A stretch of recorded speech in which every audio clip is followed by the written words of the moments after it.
आज की दूसरी ऐसी बड़ी खबर जिसके बारे में आपने यहां वहां से दिन भर सुना होगा, लेकिन जो विश्लेषण आज आप ब्लैक एंड व्हाइट में देखेंगे उससे आप हैरान भी रह जाएंगे और सूचना भी आपको ज्यादा।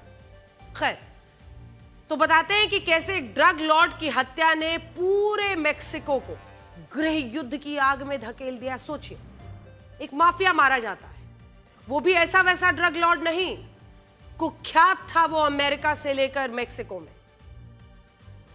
और हिंसा के लिए जाना जाता था।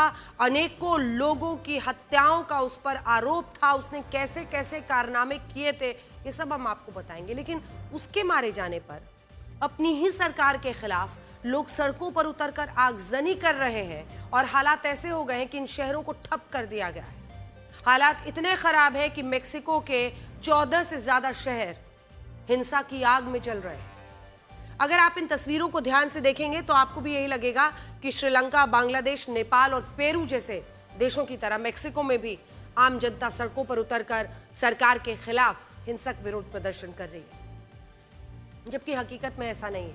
हकीकत तो यह है कि ये तमाम लोग इसलिए अपने देश को फूंक देना चाहते हैं क्योंकि मेक्सिको की सेना ने वहां के most wanted drug Lord El Mencho की हत्या कर दी, और इसी हत्या के विरोध में एल मेंचो की गैंग के लोग और उसके समर्थक अलग अलग शहरों में शॉपिंग मॉल, दुकानों और सरकारी इमारतों को आग के हवाले कर रहे हैं। आज हम आपको ये बताएंगे कि ड्रग्स की तस्करी करने वाला एक मोस्ट वांटेड अपराधी कैसे मेक्सिको की सरकार से भी बड़ा बन गया, और कैसे उसने मेक्सिको में अपना जंगल राज फैलाकर खुद को सुपर पावर कहने वाले अमेरिका को भी हिला कर रख दिया। लेकिन उससे पहले आपको ये तस्वीरें दिखाते हैं जो पश्चिमी मेक्सिको के जेलिस्को राज्य से आई हैं। मेक्सिको की सरकार का दावा है कि इसी राज्य के तपल्पा कस्बे में एल मेंचो एक खुफिया ठिकाने पर छिपा हुआ था। और जानते हैं अमेरिका ने इस ड्रग लॉर्ड पर कितने डॉलर का इनाम घोषित किया था? $15 मिलियन, यानी भारतीय रुपयों में 136 करोड़ रुपए का इनाम। छोटे मोटे देशों की इकोनॉमी चलती हो इतने पैसे में। अमेरिका ने इसे अपना सबसे बड़ा दुश्मन बताया था, और कहा जा रहा है कि आज भी जिस सैन्य ऑपरेशन में एल मेंचो की हत्या की गई उसमें अमेरिका की ही खुफिया विभाग ने मेक्सिको सरकार की सबसे बड़ी मदद की।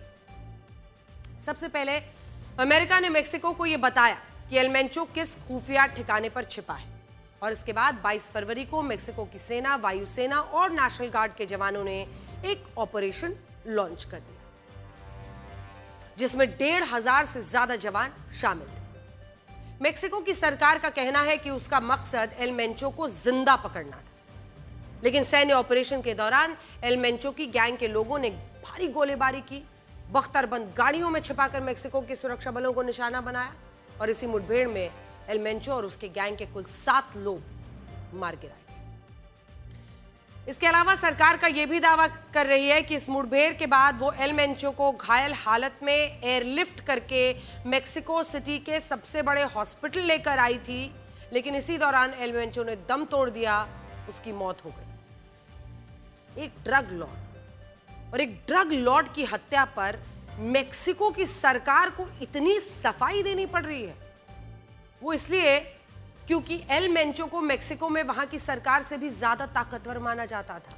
वो ना सिर्फ ड्रग्स की तस्करी करता था बल्कि अपनी गैंग और अपने वफादार लोगों के लिए रॉबिन हुड की छवि रखता था। एल मेंचो के गैंग में 20,000 से ज्यादा युवा शामिल थे, 20,000। और मेक्सिको में ये कहा जाता था कि वो उन लोगों का भी घर चला रहा है जिन्हें सरकार नौकरियां नहीं दिला पाई, और दुनिया भर से जो लोग डंकी रूट के जरिए अवैध तरीके से अमेरिका जाने की कोशिश करते हैं उसके पीछे भी एल मेंचो, उसके गैंग की बड़ी भूमिका थी। और यही कारण है कि जब 60 साल के एल मेंचो की हत्या का दावा हुआ तो पश्चिमी मेक्सिको के कई बड़े शहर जलने लगे। कई जगहों पर तो सरकारी इमारतों को बम धमाकों में उड़ाने की कोशिश हुई। इनमें भी सबसे ज्यादा हिंसा ग्वादलाजारा शहर में हुई, जो जेलिस्को राज्य की राजधानी है, और ये वही शहर है जहां इसी साल जून और जुलाई के महीने में फुटबॉल के फीफा वर्ल्ड कप का आयोजन होना है। और अब इस हिंसा के बाद कई देश डरे हुए हैं कि आप भी जब इन तस्वीरों को देखेंगे आपको भी विश्वास नहीं होगा कि कैसे एक मोस्ट वांटेड ड्रग लॉर्ड की हत्या पर हजारों लोग मेक्सिको देश को पूरी तरह फूंक देना चाहते हैं। अब वो इसका बदला लेने की बात कर रहे हैं। इससे पहले कि हम आपको एल मेंचो के बारे में बताएं, इस हिंसा के बाद एयर कनाडा ने अस्थायी रूप से मेक्सिको के कुछ शहरों के लिए उड़ानें रोक दी हैं, जबकि अमेरिका ने भी सुरक्षा चेतावनी जारी करते हुए अपने नागरिकों से कहा है कि वो जहां हैं वहीं रहे, बाहर निकलने की कोशिश ना करें। यहां बहुत सारे लोगों के मन में सवाल है कि आखिर एक ड्रग माफिया इतना बड़ा कैसे हो गया, इतना ताकतवर कैसे हो गया कि उससे मारने के लिए मेक्सिको और अमेरिका को साथ आना पड़ा। तो ये कहानी काफी खतरनाक है और यकीन मानिए आने वाले सालों में इस पर कई वेब सीरीज और फिल्में बनने वाली हैं, जैसा पहले भी मेक्सिको के ड्रग लॉर्ड्स, माफिया लॉर्ड्स पर बन चुकी है। लेकिन इस शख्स की कहानी तो और भी खतरनाक है। ये कहानी है उस ड्रग माफिया की जिसका जन्म 17 जुलाई 1966 को एक गरीब किसान परिवार में हो, गरीब किसान परिवार, और उसके पिता ने उसका नाम रखा नेमेजियो ओसेगुएरा, जो बाद में एल मेंचो के नाम से कुख्यात हुआ। उस दौर में नेमेजियो का परिवार एवोकाडो की खेती करता था। थोड़ा महंगा है एवोकाडो खाने में, लेकिन मुझे लगता है कि ज़्यादातर लोग भारत में भी शहरों में एवोकाडो खाते, तो वो एवोकाडो की खेती करता था। उसके पिता चाहते थे कि वो भी आगे जाकर एक किसान बने और अपना जीवन ईमानदारी और मेहनत के साथ जिए। जब नेमेजियो ने 5वीं कक्षा के बाद स्कूल जाना छोड़ दिया, अपने पिता को ये बताया कि उसका मन पढ़ाई में नहीं लगता है, उसके पिता उसे अपने साथ खेतों में काम करने के लिए ले जाने लगे। ठीक है, स्कूल छोड़ दिया, खेत में चलो। ये वही वक्त था जब नेमेजियो के माता पिता को लग रहा था कि वो उनकी तरह एक किसान बनेगा, लेकिन नेमेजियो के दिमाग में कुछ और ही चल रहा था। वो कहता था कि उसे मेक्सिको पर राज करना है और इसके लिए वो कुछ भी कर सकता है। इसी ख्वाहिश में उसे बहुत कम उम्र में एक ड्रग माफिया के लिए काम करना शुरू कर दिया, जो बहुत बड़े गैंग से जुड़ा हुआ था। शुरुआत में नेमेजियो को उन खेतों की रखवाली करने का काम सौंपा गया जहां गांजे के पौधे लगाए गए थे, मैरिजुआना। कहा जाता है कि नेमेजियो ने इस दौरान कई बार पुलिस को भी चकमा दिया। धीरे धीरे वो ड्रग माफिया की नजरों में छाने लगा। ये उसके शुरुआती दिनों की कुछ तस्वीरें हैं। उसे ये कहा गया कि वो इतना शातिर है कि उसे रखवाली का नहीं बल्कि ड्रग्स की सप्लाई का काम करना चाहिए, और नेमेजियो खुद भी ऐसा ही करना चाहता था। फिर आइए 1966, 66 से 86 पहुंचे। साल 1986 में उसने सिर्फ 20 साल की उम्र में चोरी छिपे अमेरिका के सैन फ्रांसिस्को शहर में ड्रग्स पहुंचाने का काम शुरू किया। सोचिए, मेक्सिको टू सैन फ्रांसिस्को। उस वक्त मेक्सिको की सीमा से लगे कैलिफोर्निया राज्य में ड्रग्स की तस्करी पर कड़ी निगरानी रखी जा रही थी, लेकिन अलग अलग तरीके अपनाकर नेमेजियो कैलिफोर्निया राज्य के सैन फ्रांसिस्को शहर में ड्रग्स पहुंचाने में कामयाब रहा। हालांकि कुछ वक्त बाद उसे चोरी के सामान और कुछ बंदूकों के साथ गिरफ्तार कर लिया गया और जेल की सजा पूरी करने के बाद अमेरिका से मेक्सिको में डिपोर्ट कर दिया गया। भाई जाओ वापस। उस वक्त जब पहली बार अमेरिका ने इस अपराधी को मेक्सिको भेजा, तब अमेरिका ने भी ये नहीं सोचा था कि यह अपराधी उसकी युवा पीढ़ी में ड्रग्स का जहर भरने वाला है। लेकिन बाद में धीरे धीरे यही होने लगा और यह अपराधी फिर से चोरी छिपे अमेरिका पहुंच गया। साल 1992 में उसे और उसके भाई को दोबारा से गिरफ्तार किया गया। कहते हैं कि अगर उस वक्त अमेरिका इसे दोबारा मेक्सिको डिपोर्ट नहीं करता तो यह अपराधी कभी इतना बड़ा ड्रग माफिया नहीं बनता। लेकिन अमेरिका ने ऐसा किया। मेक्सिको लौटते ही अपराधी वहां की पुलिस में शामिल हो गया। यहां उसके पुलिस में शामिल होने का सबसे बड़ा मकसद यह था, मतलब वो पुलिस फोर्स में शामिल हो गया। मकसद क्या था कि वो मेक्सिको के बड़े ड्रग माफिया में अपनी पहुंच बनाना चाहता था, और ऐसा उसने किया भी। पुलिस में रहते हुए वो मिलेनियो कार्टेल के नजदीक आया, जो उस वक्त मेक्सिको के सबसे बड़े ड्रग कार्टेल सिनालोआ कार्टेल का दुश्मन था। साल 2009 में जब सिनालोआ कार्टेल कमजोर हुआ, तब उसी वक्त नेमेजियो एल मेंचो बना और पुलिस की नौकरी छोड़कर उसने अपना खुद का ड्रग कार्टेल बनाया, जिसका नाम था जेलिस्को न्यू जेनरेशन कार्टेल, JNGC। धीरे धीरे इस नए ड्रग कार्टेल ने सभी गैंग्स को पीछे छोड़ दिया और नेमेजियो उर्फ एल मेंचो मेक्सिको का सबसे बड़ा ड्रग कार्टेल बन गया। हालांकि इसी दौरान एल मेंचो ने यह चाहा कि वो एक ऐसा ड्रग माफिया बने जिसका मेक्सिको में लोग नाम लेने से भी डरे। इसके लिए उसने दहशत फैलानी शुरू की। उसने ऑक्टोपस की तरह पहले अपने गैंग को चारों तरफ फैलाया। इसके बाद वसूली, सरकारी तेल की चोरी, किडनैपिंग, अवैध खनन, मतलब बिजनेस का अपना एक्सपेंशन शुरू किया। प्रवासियों को अवैध तरीके से मेक्सिको के रास्ते अमेरिका भेजना, सबका काला कारोबार उसने अपना जमाना शुरू किया। इसके बाद देखते ही देखते एल मेंचो कुख्यात हो गया। साल 2015 की एक घटना ने उसे मेक्सिको का सबसे बड़ा ड्रग लॉर्ड बना दिया। इतना बड़ा कि 2015 में जब मेक्सिको की सेना ने उसे गिरफ्तार करने के लिए एक फार्म हाउस पर 2 हेलीकॉप्टर्स भेजे, तो यह खबर एल मेंचो को पहले मिल गई थी।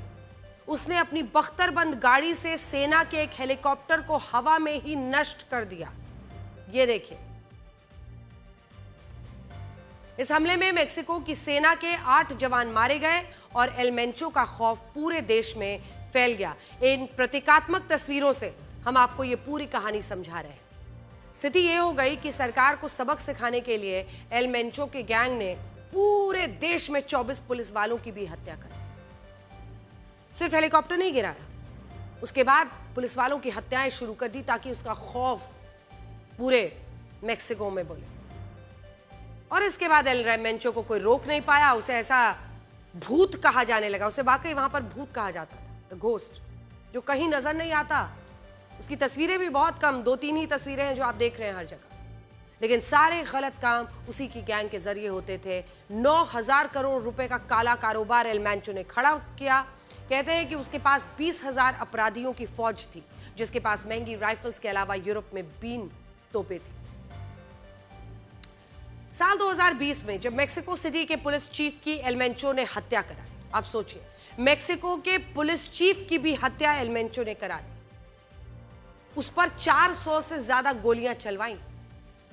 अब इस बात पर आप गौर करिए, मतलब कोई भी आम व्यक्ति शख्स से डरेगा?